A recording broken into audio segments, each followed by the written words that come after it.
किसका होगा बंगाल? फूल खिलेगा टीएमसी का या भाजपा का? ये सबसे बड़ा प्रश्न है और पूरे देश भर में अभी चर्चा का जो विषय है वो बंगाल ही है। बंगाल चुनाव है, बंगाल चुनाव में क्या होगा, रिजल्ट्स क्या होंगे, 4 तारीख को तमाम चीज क्लियर हो जाएंगे। एग्जिट पोल भले ही भाजपा को सबसे ज्यादा, एग्जिट पोल में भाजपा को ही सत्ता सौंपती हुई दिख रही है, मगर ये बंगाल है और बंगाल को समझने के लिए आपको कई दशकों के चुनाव को समझना होगा। सत्ता परिवर्तन एग्जिट पोल नहीं बतला सकता है और ये हम भी जानते हैं कि एग्जिट पोल पिछले बार भी गलत साबित हुआ था बंगाल के संदर्भ में, और इस बार भी अभी तक कयास लगाए जा रहे। जो एग्जिट पोल्स होते हैं वो वोटर से जो बात होती है उसके आधार पर है, मगर सच में बंगाल के अंदर क्या चल रहा है, क्या खिचड़ी पक रही है, इस पर भी हम चर्चा करेंगे और जानने की कोशिश करेंगे कि ये जो बम्पर वोटिंग हुए हैं इसके पीछे की असल वजह क्या है। क्या किसी को सत्ता में वापस लाना है या किसी को सत्ता से बाहर करना है? ये वोट परसेंटेज आपको याद होगा 2011 का भी चुनाव अगर आप देखेंगे तो बंगाल में सत्ता परिवर्तन हुआ था, वोटिंग्स अच्छे हुए थे। तो वोट परसेंटेज का अर्थ ये कतई नहीं होता है कि किसी को वापस लाना है या किसी को बाहर करना है, मगर बंगाल में एसआईआर का जो डर है, जो खेल है, ये सबसे बड़ा फैक्टर है और ये सबसे बड़ा काम करेगा। 90 लाख वोटरों का नाम कट गया और एसआईआर का डर ही रहा है कि लोगों ने सोचा कि इस बार अगर हमने मतदान नहीं किया तो शायद अगली बार मेरा नाम जो है इस पूरे लिस्ट से ही बाहर हो जाए। इवन नेशनलिटी या आइडेंटिटी की हम बात करें, देखिए आसाम में एसआईआर नहीं हुआ मगर वहां पर एनआरसी हुआ और वहां पर भी आइडेंटिटी ही मुद्दा है, मतलब सांस्कृतिक वजूद, अपनी पहचान बचाने की लड़ाई है। तो ममता बनर्जी या भाजपा, ये दोनों पार्टियां जो है अभी बंगाल में कुछ भी कहना मुश्किल है। और अगर ये जो एग्जिट पोल की हम बात करें तो इस पर हम कतई अभी बहुत ज्यादा भरोसा नहीं कर सकते हैं कि हाँ, जो एग्जिट पोल कह रही है कि भाजपा की सत्ता आ जाएगी या ममता बनर्जी हार जाएंगी या ममता बनर्जी के जो दावे हैं, इन ऐसे बहुत सारे चीजों को हमने फिर काउंटर, ये एसआईआर जो है, एसआईआर बहुत ही की फैक्टर है।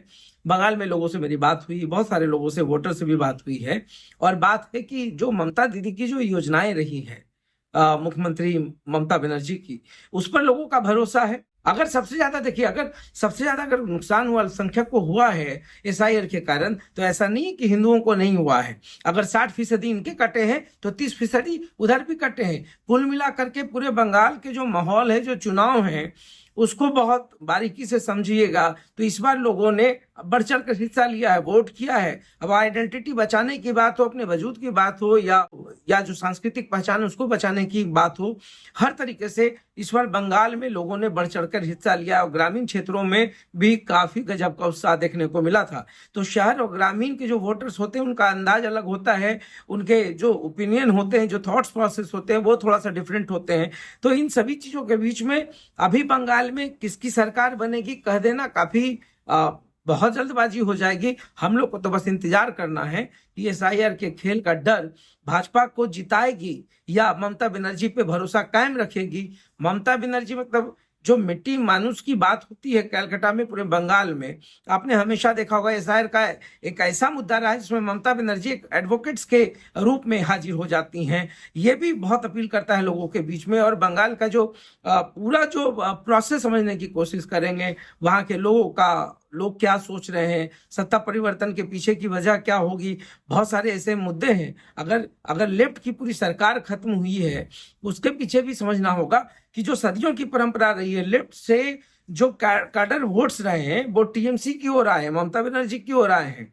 तो कुल मिलाकर के अगर ये भी हम समझने की कोशिश करें तो ज्योति बसु का जब रीजन था, जब वो मुख्यमंत्री हुआ करते थे पश्चिम बंगाल में, और तब के जो लेफ्ट की जो बातें की जाती हैं, फिर वही चीजें टीएमसी में है। अब टीएमसी के अलावे भाजपा वहां पर सेंधमारी कर रही है, मगर हो सकता है कोई तीसरा पार्टी भी इसमें सेंधमारी कर दे। नुकसान भाजपा को होगा या नुकसान ममता बनर्जी को, या 4 को स्पष्ट हो जाएगा, मगर कुछ भी कहना बहुत ही जल्दबाजी है, क्योंकि मुख्यमंत्री ममता बनर्जी की योजनाओं को अगर देखा जाएगा तो लोगों के बीच में विश्वास बनता हुआ दिख रहा है। अगर एक सत्ता परिवर्तन की लहर है या तमाम चीजें हैं, या जो हिंसक झड़पें होती रही हैं, या बंगाल में जो हिंसा को लेकर के बहुत ज्यादा ही एक अलग ही नेशनल स्टैंड रहा है या नेशनल न्यूज रहा है, उसको भी समझना होगा। तो फिलहाल एसआईआर, मुझे लगता है जहां तक मैं समझ पाया कि एसआईआर का जो मुद्दा रहा है वो भी बहुत ही इस बार रोल प्ले करेगा।